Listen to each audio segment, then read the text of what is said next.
Hi guys, this is Ratchet and we are playing Criminal Case, City of Romance, Case 3, making the cut.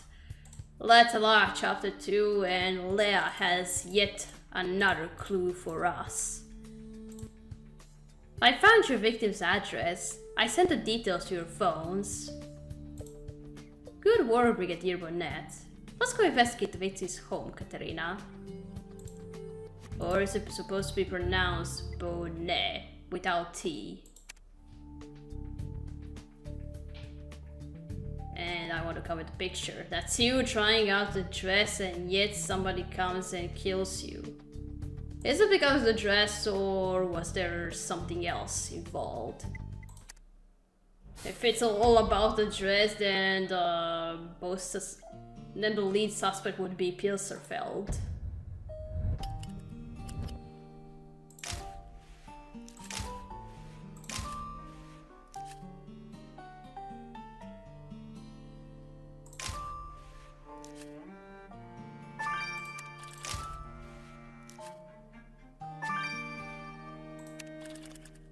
Oh, but look at her room. It has everything in one room. There's the bed, there's the kitchen, there's the bathroom. All in one. Mon Dio, Katerina. Walking up those 7 flights of stairs to the victim's apartment was hard work. I'm sweating. Right. These small chambers de bonne, as we call them, are former servants' quarters. They're always on the top floor, usually without an elevator. These days they are mostly rented by students and low-income workers. Evidently, being an apprentice at chore doesn't pay well. And whose fault is that? Anyway, that phone you picked up must be the victim's. Can you unlock it? Now let's put those metal pieces back together before you recover the writing on that note. Okay.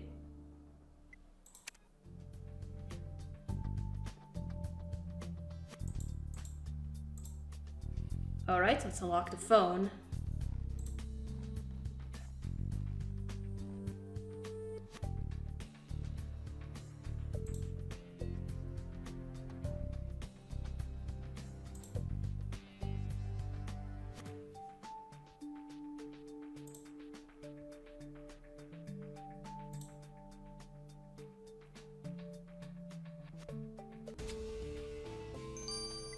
That's her phone.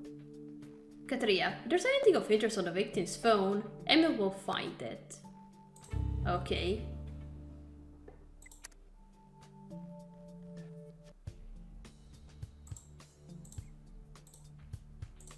Okay, now the metal pieces.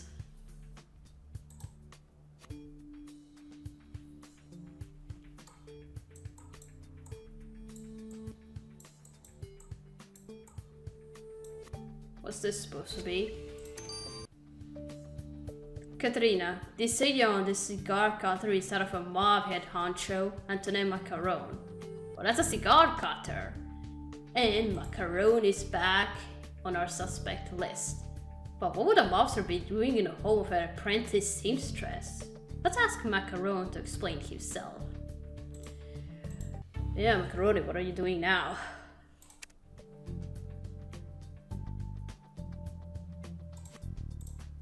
Alright, let's see the note.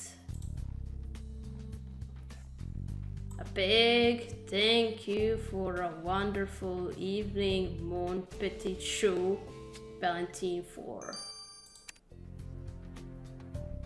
This note appears to have been left by a gentleman, Katerina. It says, thank you for a wonderful evening, mon petit chou. And it's signed by a certain Valentine 4. How curious that he should have written his full name. Each to their own, I suppose. By this, Valentine was romantically involved with our victim, though we must question him, Katerina. Okay.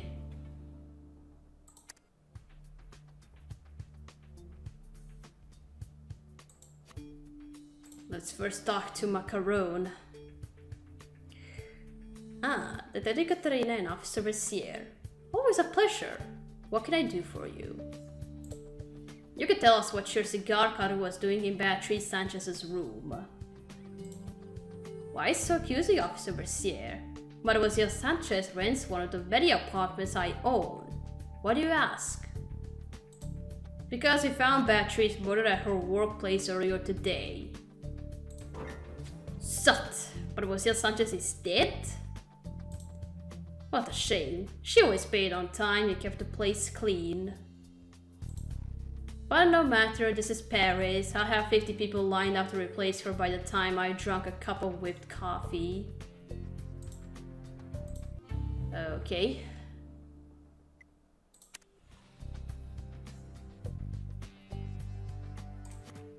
Alright, now let's go talk to Valentine.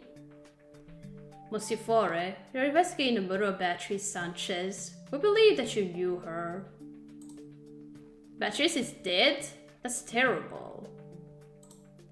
What was your relationship to the victim? Beatrice and I met on Timber. We'd only been on a couple of dates, but things were going well. And when was the last time that you saw her? Last weekend. We met in a cafe. I got a whipped coffee and she had a cup of tea. And then, well, one thing led to another and we ended up back at her place. It might sound silly, but I really thought Beatrice might be the one, Detective Katerina. I can't believe she's just gone. We're sorry for your loss, Monsieur Faure. If we have more questions, we'll be in touch. Okay. What's on the phone of Ugly Betty's? Hello, Emil. Did you have any luck with the victim's phone? I couldn't find anything of interest at first, but then I checked her Kickcock account. What's that? Kickcock? What on earth is that? It's a social media app where young people share video clips. And take a look at what your victim posted. Something like YouTube, I suppose. Okay, let's try pinning the dress at the waist. Ouch! You covered with the pin, you imbecile! I'm sorry, Noemi. I didn't mean to. Let's see how you like being hurt. Ouch! Oh, that's some beef. Katrina, did we just see Noemi Leprince throw a stiletto at our victim for accidentally pricking her with a pin? Yes, and so did the 70,000 people who watched Beatrice's video on Kickcock. If Noemi saw this, she had the perfect motive to kill Beatrice. It would be such a shame if we had to arrest her. I only just got her phone number. Let's see what she has to say first. But you're right, Katerina, duty calls. We must question Noemi Leprince about this video. It's too loud in my ears. The Paris music, which you can't hear, only I can.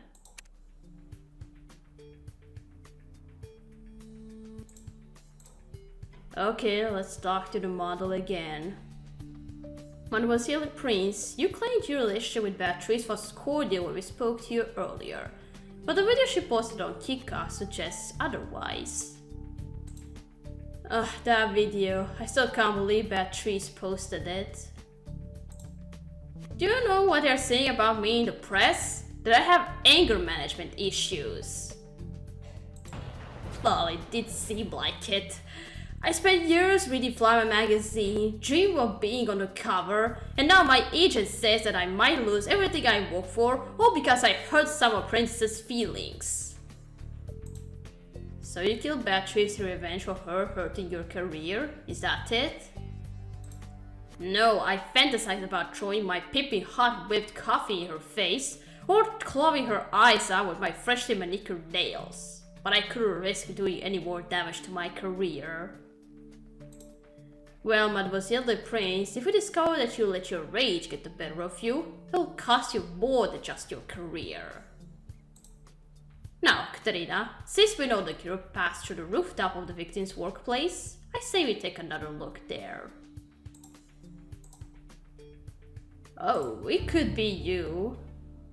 I think I noticed that some of the suspects are wearing sunglasses on their head, on their shirt. I don't know. I think it's going to be some part of the evidence. Okay, let's go back to rooftop terrace.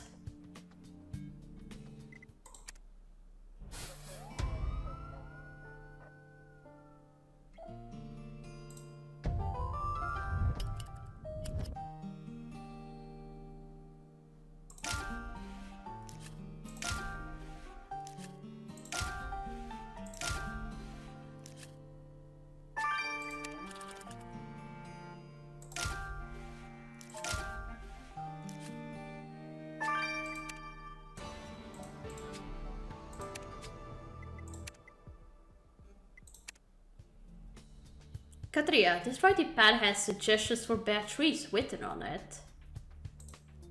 How curious. Can you vacuum up those flakes on the writing pad to see what it's all about? And if you wish to search through those throw pillows, then go ahead, Katrina. Beatrice such secure won't elude us for much longer.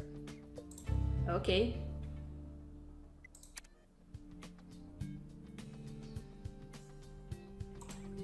Okay, first let's collect the writing on the pad.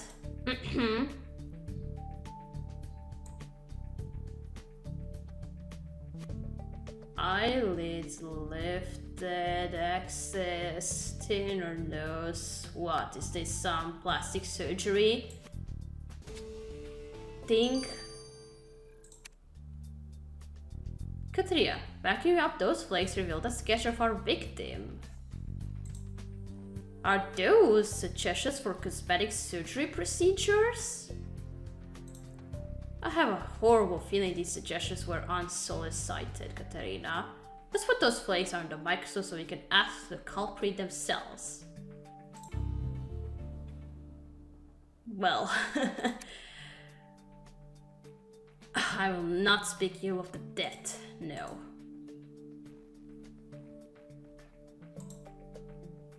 Okay, now let's look through the pillows.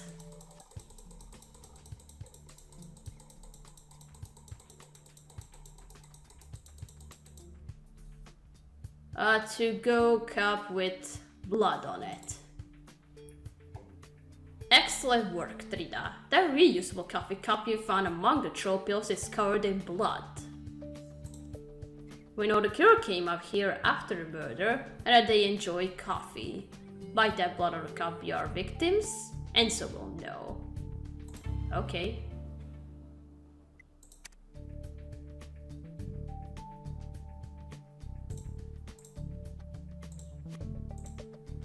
Okay, now let's analyze the flakes.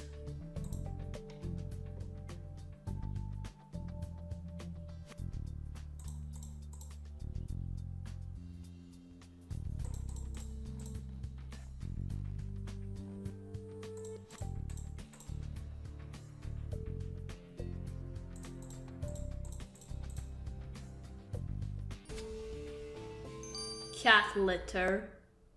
Oh, must be Pilsterfeld. Burk, those flakes you collected on the writing pad are cat litter, Katerina. We know that your designer Charles Pilsterfeld goes everywhere with his cat. If Monsieur Pilsterfeld drew this distasteful sketch of our victim, we had better ask him about it. Okay.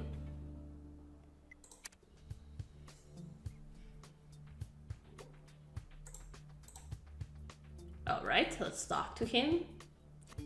Monsieur Pilsterfeld, can you explain this sketch you made of Beatrice? The sketch is self-explanatory, is it not? I like my employees to be attractive enough to grace the cover of a magazine, and Beatrice fell short of my standards. And so you suggested that Beatrice undergo cosmetic surgery? That seems rather extreme. I don't see what the big deal is. I see my surgeon as often as I visit my manicurist. But Beatrice got hysterical, claiming I call her unattractive. I tried to explain that there's no such thing. Only those who are naturally beautiful and those who need a little help. And do you know what Beatrice replied to Katerina? That I was ugly inside and out. So you responded by stabbing her to death, did you? Of course not! I simply planned to wait until she made a mistake so that I could fire the insulting creature. Now she already did make a mistake. She tried on the dress that wasn't fitting her. Is the blood on the cup the victims? So Enzo, was the blood on that reusable coffee cup our victims? Yes, it was a match. And that's not all. I found remnants of whipped coffee inside the cup, confirming that it belongs to your killer. So our killer murdered Beatrice and then took their coffee cup to the rooftop to finish it? People do strange things when they're in such a state, Katerina. Anyway, I was intrigued by the design of the cup, so I decided to see if I could identify it. And I discovered that it was a limited edition design given out to subscribers of Flabe, the fashion magazine. Your girl must be a reader, Katerina. So Akira reads the fashion magazine Flabe, do they? I hope orange jumpsuits are in this season. You're right, Katerina. Noemi Lepre special reading Flamme, and Charles Percival has been a guest editor, so he must too. I'll add it to their profiles. Of course. Oh, it could be you. Katerina, I heard that fashion was a tough industry, but it sounds like poor Beatrice was having a horrible time. We have a number of suspects who might have stabbed her to death in the chore workshop. Which one of them actually did it? Supermodel Noemi Leprince was furious with the victim for posting footage of her losing her temper on Kikok. While the victim's boss, chore designer Charles Percival, clashed with her over her refusal to have cosmetic surgery to fit a certain aesthetic. Katerina, there's been a development in the investigation. What is it, Chief? What is it, Chief? What's it even? Someone broke into your victim's apartment. Oh, who did it? And why?